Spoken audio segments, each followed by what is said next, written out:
The Reasonably Amazing Adventures of Flash Gordon, a title that promises a moderate level of amazement and delivers precisely that. Last week, Flash Gordon, at Queen Azura's urgent suggestions, turned the combustion ray gun on the attacking Hawkmen, which, quite inconveniently for the Hawkmen, resulted in their rather fiery descent to the ground. A bit of a downer, really. Dr. Zarkov, demonstrating the kind of leadership that makes you go, ordered his men to retreat and led them to a nearby tunnel. Then he planned to shut out the flames with a wall of chemical ice. Because obviously, when facing a blazing inferno, who wouldn't think of, wait for it, ice. And speaking of ice, this chilling tale is brought to you by Ice Inc. Incorporated. Through the modern marvels of ice, beverages can now be cooled exclusively with our product. Say goodbye to that hot toddy. Embrace the new cold toddy marvel of the modern age. Our ice laughs in the face of warmth, the savior to your beverages. Ice, not just any ice, but the coldest, most refreshing crystalline wonder. Ice from Ice Inc. Incorporated. Great for parties, social events, or your regular family get-together. Delivered to your doorstep, available in cubed, crushed, or block. Our ice is so cold we even use it to keep our own ice frozen. Ice! Try it! Not available in Youngstown, Ohio. Back at Azura's palace, Dale and Thune were told by Ma the Spy that he had decided to carry out his daring escape attempt to find Dr. Zarkov. While Flash and his officers were probing around the tunnel where Zarkov and the Hawkmen were barricaded, Saul tried to persuade Queen Azura that Flash was not capable enough to be in command of the Blue Magic Men army. At that moment, Flash rode up, presumably on something heroic, like a space stallion. And Saul urged Azura to listen to what he proposed, and then chose which man was better qualified to head the army.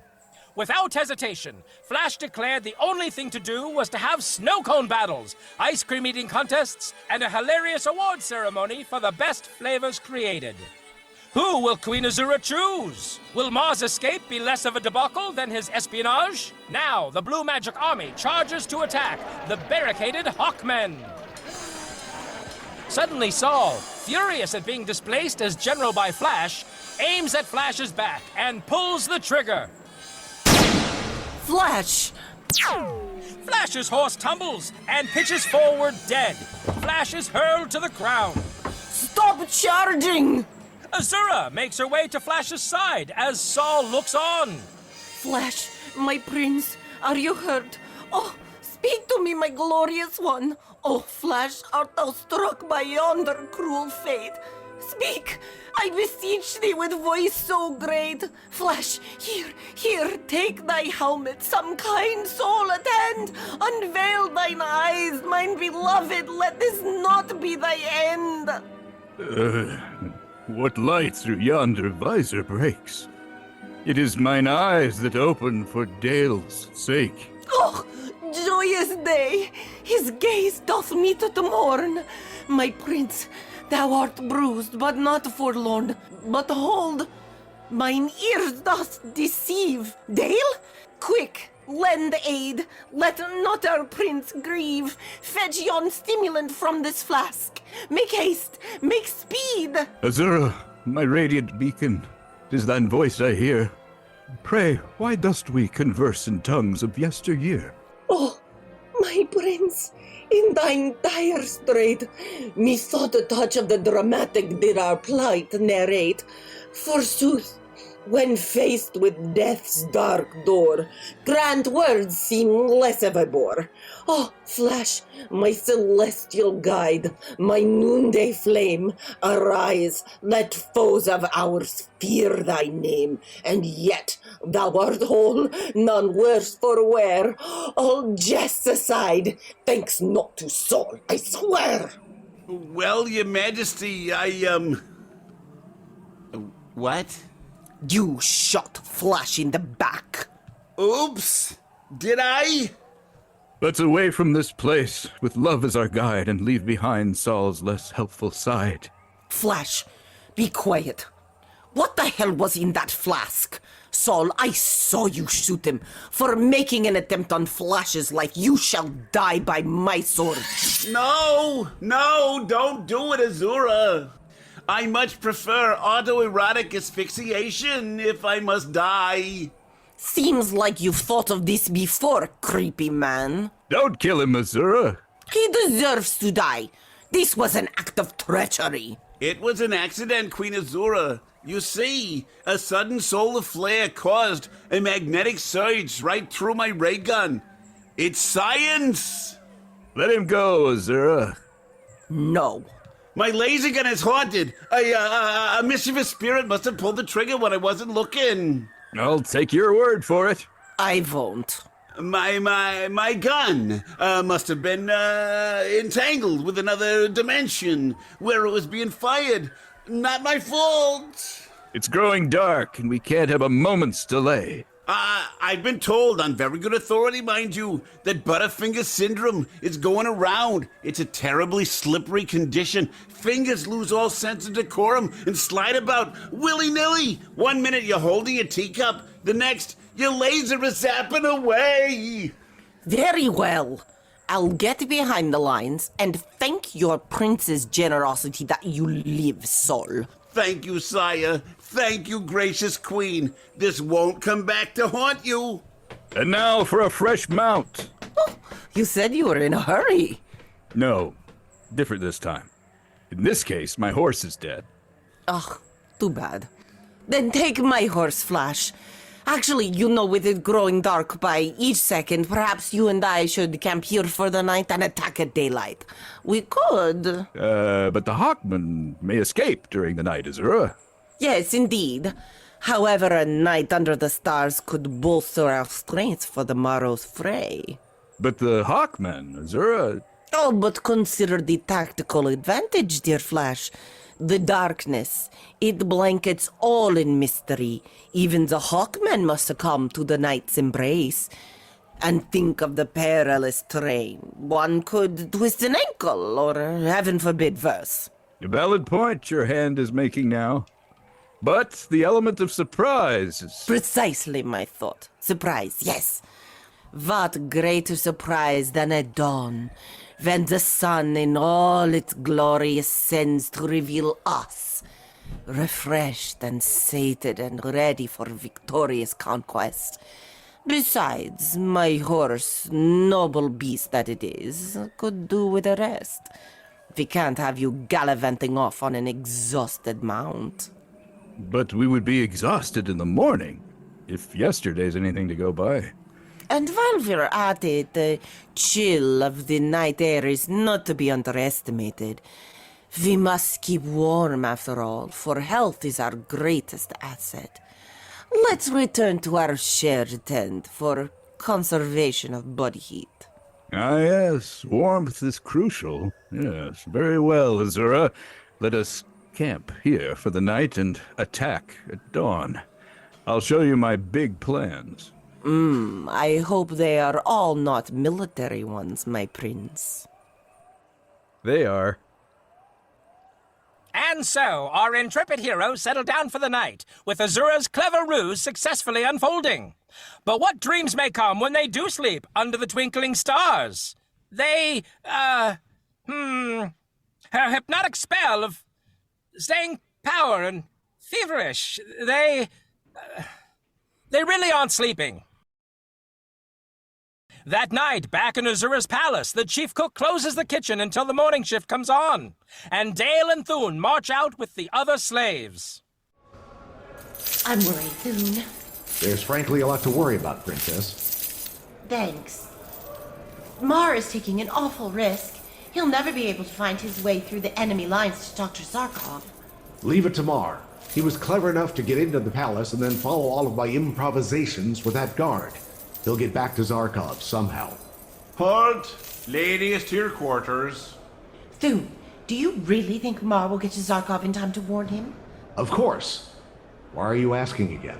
I heard one of the guards say that their army had the Hawkmen bottled up in a tunnel somewhere. If that is so, Princess, Zarkov can't be very far from here. It ought to be easy for Mar to see the lights of the campfires, then he'll make his way straight to the battle lines. Oh, I hope he gets there in time. Azura has her evil tendrils in Flash so deep. Yes, and his in her. Oh, Zarkov may not know why Flash is so enthusiastically at the head of the Blue Magic Men. He may think Flash is a traitor and try to kill him on sight. I know I'm tempted to. True, Princess. But on the other hand, Flash, not recognizing Zarkov as his friend, may kill him. Oh, no, Thune. I know. No, I mean my room here. The cell walls are draped in outrageously gaudy wallpaper depicting unicorns prancing through fields of candy floss. The bars are painted in bright, sparkling pink and adorned with fake gemstones that light up intermittently. Dear Lord. I've never felt more insulted and bedazzled at the same time. The god pushes Dale into a small cell. In one corner, a miniature chandelier dangles from the ceiling, illuminating a tiny tea set laid out on a frilly doily. The cell's bed is a velvet cushion the size of a postage stamp, with a single dramatic feather sticking out of it. Thune is dragged away. Don't worry, Princess. Mar is a fine spy and a brave soldier. He'll get word to Zarkov or die in the attempt. Mar, is this the guy that was yelling with you when I came over before? No. Okay, get in your cell. Dale, I only wish to convey to you how hard Mar will try to carry out his mission. If Mar gets to Zarkov and tells him about Flash, the great scientist may be able to get him out of the wicked Queen's power. That's what I'm hoping, Princess. We need Zarkov and his great knowledge. I'm sure he can help us. I'm only a rough lion man. I know nothing of drugs and chemicals, aside from the drugs and chemicals I use that are unique to my lion man biology, for purposes that are entirely incomprehensible to humans. Incomprehensible? Yes, they are illegal on Mongo. I could be imprisoned if they ever found out. I use them merely for mood enhancement, rituals, behavior control, to enhance my physical and mental capabilities, population control, or as part of my activities outside societal norms. Thune? Yes? Don't you think it's odd how long Flash has been affected by that drug Azura gave him? Yes, usually that type of thing wears off in a day or so. Well, Azura has a splendid opportunity to renew her injections now. Out on the field of battle with Flash. Thank you for that visual. Thune, sometimes I wonder if Flash is under a spell of a Queen's magic drug, or under the spell of the Queen herself. She is a beautiful and attractive woman. Azura, O sovereign of ethereal grace, with a gaze that holds the stars in place. She walks in beauty, like the night, curves cloaked in shadows, yet brimming with light. A tempest's heart, a whispering breeze, she commands the heavens with elegant ease. Her pair of celestial orbs, piercing the darkness, weaving the sorbs. The sorbs? Spam and open relay blocking system. Oh, blue eyes, raven hair, alluring bust, fill me with... Stop it, seriously. I mean, what if Flash is pretending he doesn't know us? That his mind is perfectly clear. Azura is intelligent and charismatic, able to sway both her subjects and enemies with her words, body, and actions. Okay, so with Mar reaching Zarkov... Azura wields the power of blue magic, a mysterious force that allows her to perform incredible feats. Look, I've tried and tried to believe my thoughts are just my own imagination. Flash really and truly was under some strange drug, but the effect has been so lasting. I'm beginning to doubt he's in love with me. Flash Gordon is not capable of such deceit. You must never think that, Princess. I don't blame you for having such thoughts. This whole thing must be terribly hard on you. You've been brave and loyal so far. Promise me, if you weaken, you will remember that I'm also available, Princess. Okay. Thank you for your encouragement, Thune. I've been foolish to doubt Flash. I won't doubt anymore. I promise. Oh, good. Hey, can you two quiet down over there? I'm trying to hear the report that the Blue Magic Army has seized the Hawkmen in the tunnel 10 miles from here. What did I tell you, Thune? They have Dr. Zarkov bottled up. I hope Mar doesn't forget to explain to Zarkov about Flash. Just like Flash with Azura, the blue magic army rises up and penetrates the cave again. The attacking strokes on the Hawkmen rouse the engorged ire of the heaving army as the heated ice moistens. The Hawkmen, perched within their cavernous haven, felt the throbbing pulse of danger as the blue magic army approaches. As amazing as this is, we should probably stop and join the battle, my prince. Yes, the morning sun is rising. Again? Yes, we must start the attack. I'm ready, Flash. I'll just issue the orders Yes, please. to charge into the cave. Oh, right, yes. It's to victory! Wait, let us drink a toast before we enter battle. Here, to victory. To victory, and us. Well said, my prince. Now, let us charge the enemy and capture them. My impetuous hero, this is not merely a hunting party. You are attacking the fierce, warlike Hawkmen army. I've never heard of them. They mean nothing to me. Yes, sure, you wouldn't know about them at this point, but you should not think of capture, but only death for them all. You don't want to appear weak to the others. I see.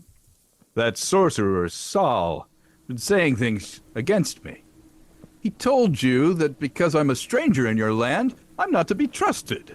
Well, he has more than hinted at that, I admit. He's a jealous fool.